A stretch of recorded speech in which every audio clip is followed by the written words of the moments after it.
안녕하세요. 무역이라는 딱딱한 주제에 유튜브를 방문해 주신 분들께 감사드립니다. 저는 한국무역정보통신에서 근무하는 김현철 연구원입니다. 직구, 역직구와 같이 전자상거래가 발전함에 따라 개인들도 무역이 가능한 시대가 되었습니다.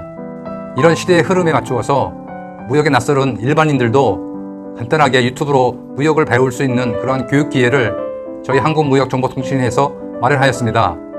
참고로 한국무역정보통신은 컴퓨터, 통신망, IT 기술을 활용해서 무역업체의 수출입 실무를 지원하는 기업입니다. 정부가 지정한 디지털 무역 기반 사업자이기도 합니다. 학습 방법은 저희 회사에서 제작하였고 현재 보급 중에 있는 무역 교육 시스템을 활용해서 배우도록 하겠습니다. 실제 무역 문서를 시스템에 입력해 보는 학습 방법이어서 일반적인 무역 실무 교육과는 차이가 있습니다. 보시죠. 무역의 출발점이 되는 무역 계약에 대하여 학습하겠습니다. 계약의 기본 개념을 알아보고 기재 항목과 실습 예제를 보겠습니다. 먼저 애니메이션이 전달하는 메시지를 들어보고 시작하겠습니다. 오해영 인턴, 무역 계약서를 작성해야 합니다. 계약서가 무엇인지부터 사전 학습을 하시기 바랍니다. 계약서에 대해서 어떤 것들을 알아보는 것이 좋을까요? 작성된 계약서를 참조하시어 본 계약서 작성 연습을 해보세요. 작성한 계약서는 제가 검토해 드릴게요. 네, 알겠습니다. 계약서에 들어가는 항목들이 꽤 많은 것 같던데 잘 이해해야 하겠네. 도와줄 거지, 이틀에요? 걱정 마세요. 계약서와 연계된 문서와 항목들만 잘 이해하시면 되니까 같이 하시면 돼요. 파이팅! 무역 계약이란 일반적으로 수출자와 수입자 간에 체결하는 물품 계약을 말합니다. 참고로 무역 계약과는 별개로 무역에는 여러 가지 계약이 수반됩니다. 외환 계약, 조달, 운송, 보험, 대행 계약 등 무역 이행을 위한 여러 계약이 발생합니다. 무역 계약에는 통일된 양식이나 형식은 없습니다. 구두, 서면, 직접적인 행동 등 어떤 방식이든 합의만 하면 계약이 가능합니다. 계약서 내용은 자세히 살펴보면 전문적인 용어로 명시조건과 묵시조건으로 구성됩니다. 명시조건은 구체적으로 기재되는 조건입니다. 여기에는 계약 기본사항, 상품사항, 이행사항과 같은 내용이 여기에 해당합니다. 묵시조건은 구체적으로 계약서에 표현되어 있지 않으나 상호간에 암묵적, 묵시적 국속을 받는 조건을 말합니다. 인도 조건이라는 인코텀스와 유엔 통일 물품 매매법이 있습니다. 무역 분쟁이 발생할 경우 계약에 대한 법률 관계를 따지는 경우 기준이 되는 법이 있습니다. 이런 법을 중거법이라고 합니다. 중거법으로서 수출자와 수입자가 합의해서 제3의 국제법을 정할 수 있습니다. 무역 계약의 주체는 기본적으로 수출자와 수입자입니다. 여건에 따라 무역을 대행하는 대리인이 있습니다. 수출자와 수입자를 지칭하는 용어가 금융, 물류, 통관 등 무역 분야별로 다양하게 표현될 수 있습니다. 수출자를 익스포터, 셀러, 쉬퍼 등으로 표현하고 수입자를 임포터, 바이어, 콘사이니, 어플리컨트 등으로 표현합니다. 무역 계약에 수반되는 업무 흐름을 보겠습니다. 무역 계약의 업무 흐름은 일반적인 국내 상거래 활동과 크게 다르지 않습니다. 수출자가 글로벌 마케팅 활동을 통해서 수입자로부터 문의를 받게 됩니다. 수출자는 공식적인 매매 조건을 담은 오퍼를 발송합니다.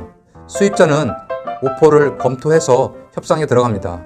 합의가 이루어지면 수입자 관점에서 오더를 발행하여 확정합니다. 합의 과정이 끝나면 정식 또는 약식으로 계약을 체결하게 됩니다. 계약이 체결되면 결제 조건에 따라서 수입자는 신용장을 개설하거나 송금을 합니다.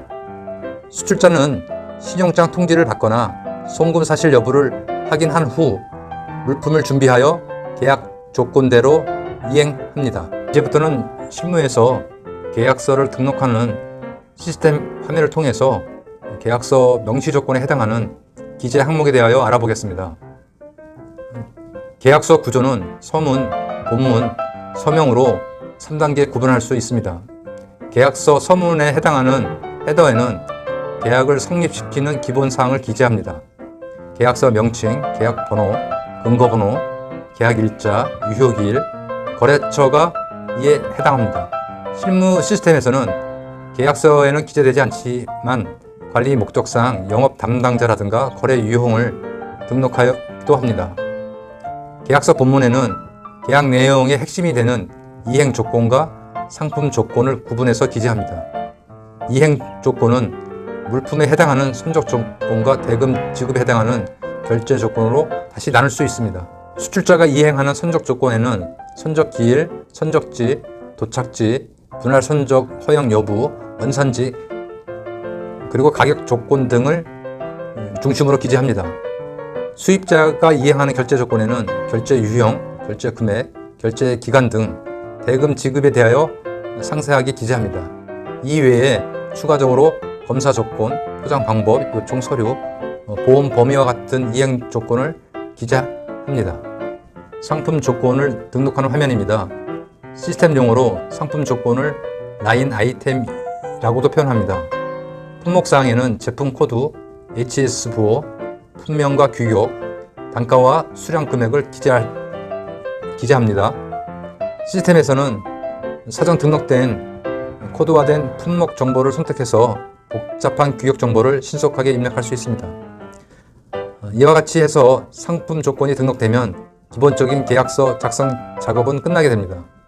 여기에 분쟁에 대비하는 조항을 추가하면 하나의 완전한 계약서가 되겠습니다. 시스템 상에서 등록된 계약서 정보는 기초 정보로서 이후의 통관이라든가 선적, 결제 업무와 같은 관련 무역 문서 작성 시 연결되어서 재활용됩니다. 교육 시스템이 제공하는 예제문을 보고 스스로 실습을 해볼 수 있습니다. 교육 시스템에서 제공하는 난이도별 3가지 예제를 활용해서 실제로 무역 문서 작성 훈련을 해볼 수 있습니다. 첫 번째 예제는 한국의 무역 상사가 미국의 바이어에게 세탁 비누를 수출하는 사례를 제시하고 있습니다. 박스당 50불, 총 1000박스를 5만 불의 미국 바이어에게 수출하는 계약 내용으로 되어 있습니다. CIF 인도 조건으로서 캘리포니아 롱비치 항까지 늦어도 2월 20일까지 선적해야 하는 조건으로 되어 있습니다. 결제 방식은 신용장 일람물 조건이고요. 화물 운송 시 환적과 분할 선적은 금지되는 조건으로 되어 있습니다. 이러한 예제의 리딩과 입력을 통해서 무역 계약서 감각을 쉽게 익힐 수 있습니다. 지금까지 교육 시스템을 활용해서 무역 계약에 대한 기초 이론과 기재 항목에 대하여 간략하게 배워보았습니다. 다음 시간에는 수출 신용장에 대하여 학습하겠습니다.